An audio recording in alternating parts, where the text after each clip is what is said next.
Ассаламу алейкум туугандар. Бул видеодо сиздерден келген комментарийлердин баарына жооп берүүнү туура көрдүк. Башта ушуну айткым келет достор. Сиздерден келген бардык комментарийди биз сөзсүз окуйбуз. Лайк басабыз, жооп берген аракет кылабыз, бирок кээде мындай аябай көбөйүп кеткенде чындыгында физически жетишпей калгандыгыбыз үчүн жооп бере албай калабыз. Ошондуктан бул жакта азыр бир 20га жакын комментарийге кыска нуска колдон келишинче жооп беребиз. Эң маанилүүсү, сиздерди кызыктырган суроолор болсо жазыңыздар, бизден сураңыздар. Биз максималдуу түрдө сиздерге жооп беребиз. Биринчи суроо: мистер сени жакшы чоң ишкер десем, сен дагы катардагы кызыл кулак экенсиң го. Өзүңдү реклама кылаарда алдыңга мен да алып сатармын деп жазып койчу деген бирөө комментарий калтырган. Эми атаң чокуступ деле жооп берсең болот, бирок тамашасы бир жака. Биз бул суроого Instagram баракчабызда жооп бердик. Instagram баракчаны могу астындагы түшүндүрмө бөлүгүнөн өтүп ошол жактан көрсөңүздөр болот. Экинчи суроо Кутман деген бирөө калтырган. Салам алейкум, жакын арада мен да барсамбы деп аткам ИУга. ИУ дегени юга деп жазып салыптыр. Жок, ИУга барсамбы дегем. Кандай кеңеш бере аласыңар дейт. Эми Кытайга келерден мурун деги эле мен айтайын, менин бергим келген кеңештердин эң башкысы четко кайсыл товарды аларыңды билип келишиң керек. Себеби базар өтө чоң, чындыгында өтө чоң. Бул жакта бир жыл жүрсөң деле эгерде конкреттүү түрдө могул товарды алам деген бир планың жок болсо жоголуп кетесиң. Ошондуктан келерден мурун мен кайсыл товарды алам жана бул товарды кайсыл баа диапазонунда алам деп тактап келиш керек.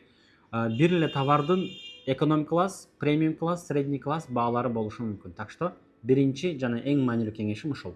Точно кайсыл товарды канчага алам дегенди тактап алып келиңиз. Жок дегенде бир 10-15 товардын тизмеси болуш керек деп айтат элем. Кийинкиси Гоголя дейт. Сүйлөгөнүңүз Азирет Осмоновго окшош экен дейт. Сиз бул комментарийди жазгандан кийин чын эле деп мен дагы отуруп уктум. Ооба, бир чет бир аз окшош экен. Лентош, ассаламу алейкум. ИУ шаарына барыштын жолдорун айтыңызчы, байланыш номери бериңизчи дейт. Жарайт, могул мындай кылалы туугандар. ИУ шаарында сиздерди тосуп алып, сиздерге жардам бере турган бирөө жарым барбы? Бир жигиттин Instagram баракчасын калтырып коюн, ал көпчүлүк учурда ИУда жашайт экен, жардам бериши мүмкүн. Ал жигит бул жакта уже каякта эмне сатылат, кантип табыш керек, кантип закуп кылыш керек бардыгын түшүнүп калыптыр. Ошол жигиттин да номерин эмес, Instagram баракчасын неме кылып коюн, отметка кылып коюн описанияга, ошол жактан да карап алсаңыздар болот. Эгерде виза алам десеңиздер, как раз описанияда София деген бир кыздын номерин калтырам. Виза алыш боюнча сиздерге аябай жардам берет. Өзгөчө биринчи жолу виза алып жаткан болсоңуздар, эң жакшысы $200, $300 акчанын көзүнө карабай ошол кыз аркылуу алдырсаңыздар, батыраак жана гарантиясы менен бүтөт буюрса. Орус оюндагысын кылса Кытай кылбаганы жок, кыргыз кыдырып жүрө беретпи дейт. Күчтүү намек, туугандар, биз кыдырып жүрбөй элебиз. Биз минимум расход, минимум эс алуу, даже эс алуу жок деп айтсак болот. Биз бул жакта бизнес куралы деп жүрөбүз. Менин ойлогонум кандай болуп атат туугандар? Биринчиден, соодада берекет бар. Ырыскынын 9-у соодада. Пайгамбар саллаллаху алейхи вассалам деле кербен башы болуп башка өлкөлөргө барып соода кылган. Анын жанында биз бул жакта азыр Кудайым буйрса жакшы бир бизнес куруп жатабыз. Ошол бизнес ишке ашып кете турган болсо, бардыгыбызга сонун бир пайдасы тие турган бизнес модель болот. Так что биз кыдырбай элебиз. Инстаграмда кээ бирлериңиздер көрүп, бул бала аябай жыргап жүрөт, ойноп жүрөт дешиңиздер мүмкүн. Бирок менин үстүмдө бир давление бар, бир жоопкерчилик бар, менин партнерым бар, иш кылып.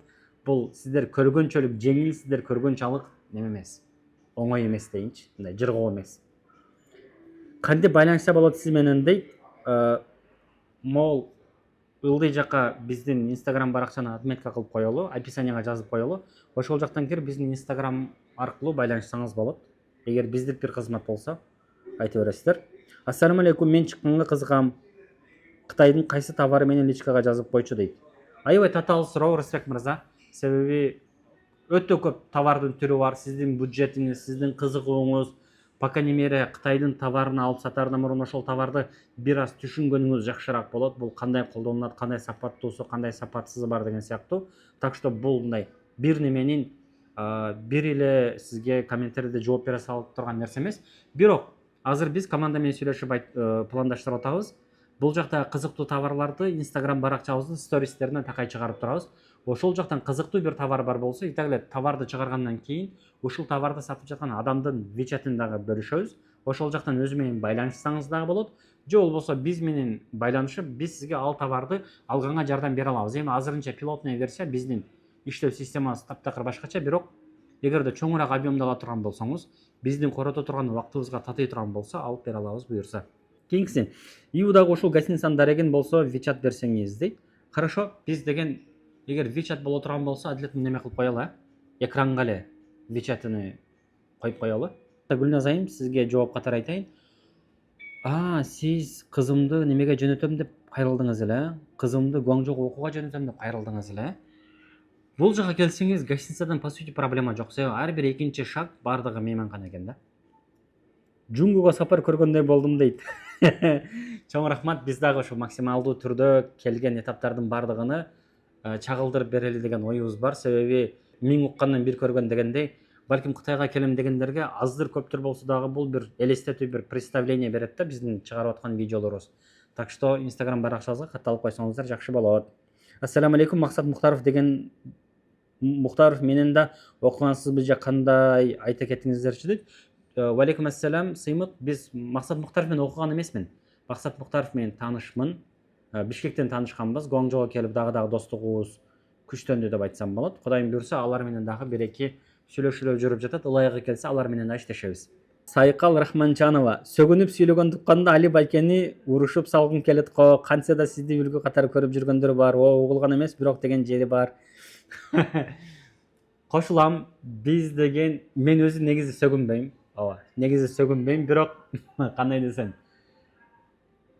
ушул контентти тартып жатканда биз көп эле ойлондук. Эгер жанакы айтылган сөздү жанакы айтылган сөздү колдонбосом, бул видеонун ажары ачылбай калмак да. Эми кабыл алыңыздар, бир контент чыгарып атабыз да. Ошого мындай, бул мажбур түрдө болгон нерсе. Атак Сайкалайым, мен видеону тартаардан мурун түшүнгөм, что менин аудиториям ичинде менин бул сөзүмдү колдонгонумду мага жараштырбагандар болушу мүмкүн. Бирок экинчи жагы бар да, бул бардыгыбыз үчүн эле тиешелүү бир тема. Мындай, кээде биз башкалар эмне дейт деп ойлойт деп отуруп, өзүбүздү ашыкча эле бир рамкага тыгып салганыбыз дагы туура эмес. Эми конкреттүү түрдө могул жагдайда балким бул бир оправдание болбошу мүмкүн, бирок жалпы жонунан айткандачы, баягы эл эмне дейт деген менен өзүмдүн каалоолорум эмне дегендин ортосундагы балансты кармашыбыз керек. Контент чыгарып атканда эми бул бир барылган кадам болду да иш кылып. Бирок рахмат. Айнура Юлдашева. Новичоктор катышса болот бул проектке дейт. Ооба, катышса болот. Барыңыздар, катышсаңыздар болот. Биз Assistant программасын түзүп жатканда муну бир экосистема катары түзүүнү пландаштырып, ошонун аркасынан иштеп жатабыз. Мисалы, Assistant'тин ичинде аналитика бар. Wildberries'те эмне сатсам болот дегенди ушул жактан көрсөңүздөр болот. Обучение бар. Ал жактан деген сиздер обучениени өтүп Wildberries'ке кантип чыкканды үйрөнсөңүздөр болот. Биздин бул каталогдун жардамы менен Wildberries'ке уже даяр товарларды сатсаңыздар болот. Анын жанында консалтинг деген бир проектибиз бар, студия деген бир проектибиз бар. Ал жакта акчаңыздарды берип койсоңуздар, биз сиздерге под ключ бизнес жасап беребиз. Иш кылып, Ассистенттин айланасында бир Wildberries менен байланыштуу, маркетплейстер менен байланыштуу экосистема түзүлүп жатат. Дүшөр. Азамат Мисирлик кыргыздарга сөзсүз жардам бергенде чоң рахмат, айтканыңыз келсин. Кудайым буйрса, могул проектибиз ишке ашып кетсе, кыргыздарга чындыгында жакшы бир жардам болот. Гүлсара, биз интернеттен эле көрөбүз, Кытайга бекер окууга жөнөтөбүз деп, бирок кайсыл жерде кандай окуу жай бар экенин эч кабарыбыз жок дейт. Муну менин оюмча тийиштүү жерлерден издештирсеңиздер болот. Мен 2008-жылы окуганда эч кандай программалар жок болчу. Бирок 2012-2013-төрдөн баштап ушундай программалар аябай көбөйдү да. Бул жактагы кээ бир компаниялардын берген стипендиялары пайда болду, же болбосо ошол эле Коңзы Жаңсуэжин деп коет, ошол Конфуцийдин ар кандай программалар деген сыяктуу разный варианттар чыкты да. Адилет, уктап калма. Так что азыр сураштырсаңыздар болот. Сураштырыңыздар, табыңыздар. Бир чыгынып тапшырып койсоңуздар же балдарыңыздарды, кыздарыңыздарды тапшыртып койсоңуздар, 4 жыл, 6 жыл Кытайда бекер окушат.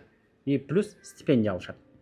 Виза кандай алса болот, сиз менен кандай байланышса болот? Биз менен байланышыш үчүн, мен менен байланышуу үчүн Instagram баракчама директке кайрылсаңыздар болот. Виза боюнча описанияда номер бар, София деген бир кыздын. Ошол кыз менен байланышып, ал аркылуу алсаңыздар болот. Мистер Лиден номериңерди алдык десеңиздер, ал кыз үчүн деле приятный болот деп ойлойм. Салам, Кытайга окууга тапшырыш үчүн кандай документтер керек, кантип кайсыл окууга тапшырса болот? Баламды окутсакпы дейбиз. Жардам көрсөтүп, жол жобосун түшүндүрүп бере аласыңарбы дейт. Ансыз эле Гүлсара айым, сиз бул жакта Фархат Бегижанович деген бир баланы отметка кылып турсуз го? Ошол бала жакшыраак билет экен. Ошол балага кайрылсаңыздар, сиздерге толук консультация берет. Бул жакта Алимбеков кайсыл программа жөнүндө сөз болуп жатат дейт. Кудайым буюрса биз Wildberries'те жакшы сатылган товарларды азыр Кытайга келдик. Бул жактан деген закуп кылабыз, Россияга жөнөтөбүз, ал жакта өзүбүздүн складка киргизебиз. Бул товардын сүрөттөрүн Assistant программасынын ичинде бир каталог кылып чыгарабыз. Сиздер ошол сүрөттөрдү түшүрүп, Wildberries'ке киргизип, менде могул товар бар деп сата баштайсыздар. Качан товарыңыздарга заказ түшкөндө, по факту биздин ассистенттен сатып алсаңыздар, биздин сотрудниктер бул товарды деген Wildberries'ин складына киргизип берип турат. FBS системасы менен Wildberries'те иштесеңиздер болот. Ошол программа жөнүндө сөз болуп жатат. Биздин Instagram баракчаны карап турсаңыздар, ошол жакта кененирээк ар бир кадамы айтылат. FBS менен саткан жакшыбы, Кытайдан алып келгенде же FBO аркылуу жөнөтсө жакшы болобу дейт. Нурсултан мырза, мындай маселе. FBS менен иштегенде өзгөчө биздин система менен сиздер деген 5000, 10.000 сом менен деле Wildberries'ке чыкканга бир мүмкүнчүлүк болот да. Эгерде чындыгында көп акчаңыздар бар болсо, айталы дейли 10.000, 15.000, 20.000, 50.000 доллар акчаңыздар бар болсо, FBO деле жакшы бир товар тандайсыздар, Wildberries'ке киргизесиздер, ал жактан уже автоматизация кылып сатасыздар. Бирок чын-чынына карап көргөндө, азыр биздин куруп жаткан FBS системасы, FBS, бул FBO'дон өтө чоң айырмасы жок. Даже айтат элем, биздин система менен баштап туруп, бара-бара кайсыл товарыңыздар жакшы сатыла баштаса, ал товарды уже FBO менен улантып кетсеңиздер болот да. Досматов, сиздер менен чогуу иштесек болобу дейт. Конкреттүү түрдө кандай мааниде бирге иштесек болобу дегенди түшүнгөн жокмун. Бизде азыр чогуу иштешүү боюнча партнерство бар. Акчаңыздарды бизге вложение кыласыздар, биз деген сиздерге ошол акчаңыздарга под ключ Wildberries'те бизнес куруп беребиз. Ошол туугандар, жалпы жонундан биздин команда ушул комментарийлердин баардыгын топтоп коюшуптур.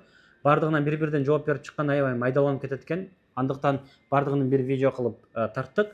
Сиздерди кызыктырган башка суроолор болсо, сөзсүз түрдө бизге сураңыздар, колубуздан келишинче жооп беребиз. Көңүл буруп видеону көргөнүңүздөргө, лайк басканыңыздарга жана баракчага катталганыңыздар үчүн баарыңыздарга рахмат. Кийинки видеолордо көрүшкөнчө аман болуңуздар.